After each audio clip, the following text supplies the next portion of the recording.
Hej med jer. Jeg vil lave en lille video, hvor jeg forklarer, hvordan man skal forstå sådan en doseringsdiagram, eller hvad man nu skal kalde sådan en. Lad os se en gang, vi har med morfin at gøre, og så ved vi, at halveringskonstanten er 3 timer, biotilgængeligheden er 50%, man doserer 4 gange, kan I se. Og virkningen virker efter 60 minutter. Og jeres lærer har lavet sådan en rigtig fint forarbejde her, kan I se, og fordi der er sat sådan en bold omkring de tidspunkter, hvor der skal doseres. Og op ad y-aksen har vi koncentrationen. Godt, lad os bare starte.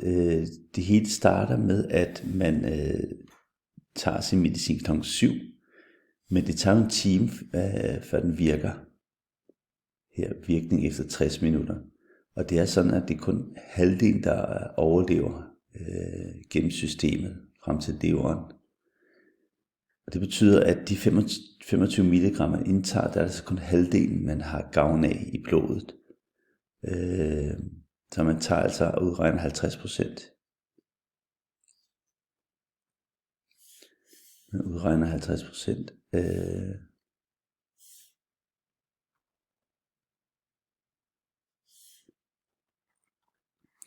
50% af de 25 milligram, og det svarer jo bare til halvdelen, og det giver de 12,5 milligram, man har i blodet klokken 8.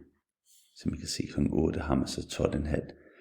Og det vil sige, at man har jo 0 koncentration til klokken 7, og så efter en time har man 12,5. Derfor skal man lave den her rette linje. Så sker der det, at man har en halveringskonstant på 3 timer, så efter halveringskonstanten er 3 timer, og det betyder, når vi tæller 3 timer frem, 1, 2, 3, så har vi kun halvdelen af det koncentration i blodet, og halvdelen af 12,5, det er jo 6,25. Og det er så fra kl. 8, så 3 timer frem, det vil sige, kl. 11 har man 6,25 milligram. Hvis vi havde taget medicin med det samme, så havde koncentrationen steget her. Men fordi vi først tager medicin kl. 12, og jeg kan sige klokken er 11, så bliver vi nødt til at lade som om, at vi ikke indtager mere medicin, og så følger vi bare koncentrationen af medicin i blodet.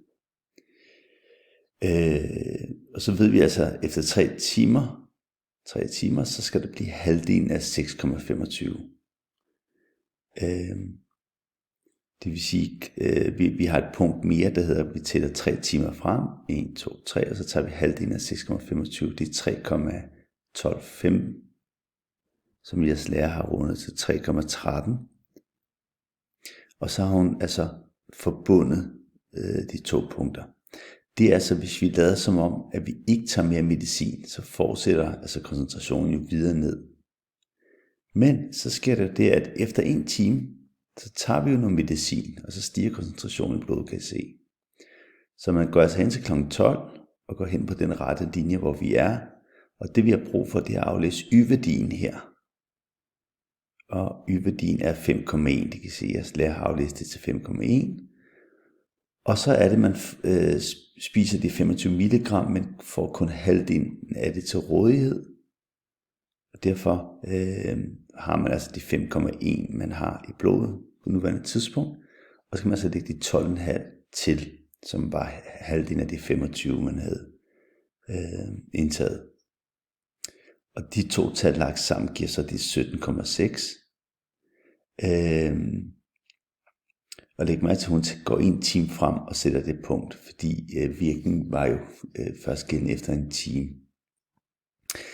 Godt, så skal man altså gentage det hele igen.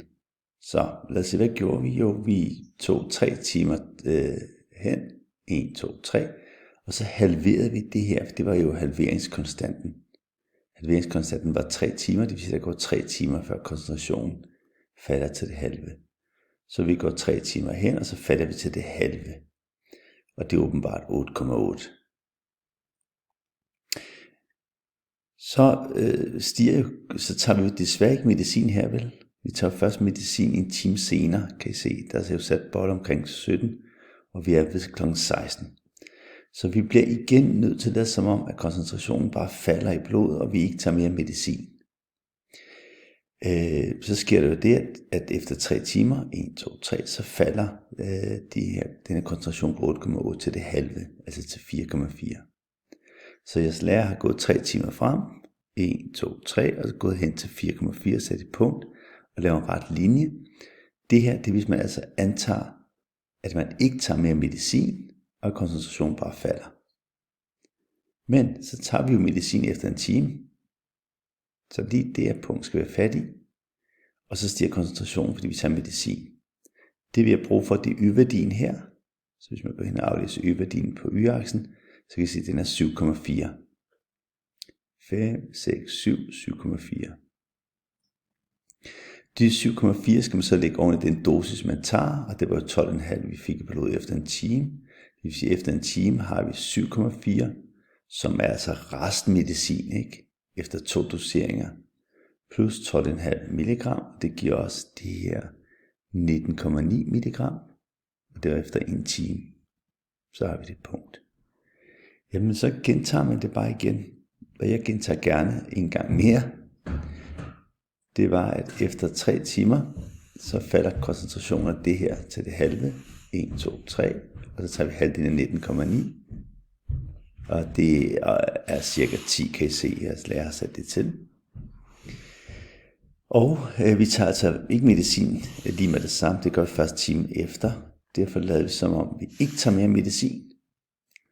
Og så skal vi jo altså halvere det her medicin på 3 timer. 1, 2, 3, og så halverer vi det, forbinder det. Og så er det, vi tager det ekstra medicin igen efter en time, og igen øger vi med 12,5, og igen får vi brug for y-værdien her. Den er jo bare 9,2. Vi lægger dem sammen, og så får vi det her 21,7 milligram. Så mangler vi jo en dosering mere. Nej, vi er færdige for i dag, kan jeg se. Så nu skal vi bare se, hvad der sker i løbet af aftenen. Jo, hvad sker der? Jo, på 3 timer, 1, 2, 3, så falder de der 21,7 til det halve. Det har vi der. Og så falder den igen til det halve efter 3 timer. 1, 2, 3, så tager man altså halvdelen af det her tal. Det vil sige halvdelen af 10,8 ned til 5,4. Så er det bare det her. Og nu er der kun 2 timer, så vidt jeg kan se, til man tager medicin. Derfor laver man igen det her nummer med, at man lader som om man ikke tager mere medicin, og laver den her halvering af medicin på 3 timer. 3 timer hen og halverer de 5,8, forbinder den, og så er det, man tager medicin efter 2 timer. Så man går hen til kl. 7, aflæser y-værdien. Y-værdien der er 3,4, kan jeg se. Og så er det, man får smækket de 12,5 milligram på i løbet af et døgn. Og så ender vi på 15,9. Læg mærke til, at vi ligger lidt højere end dagen før, fordi vi har nogle rester af medicin fra den foregående døgn. Det var det. Hygge jer.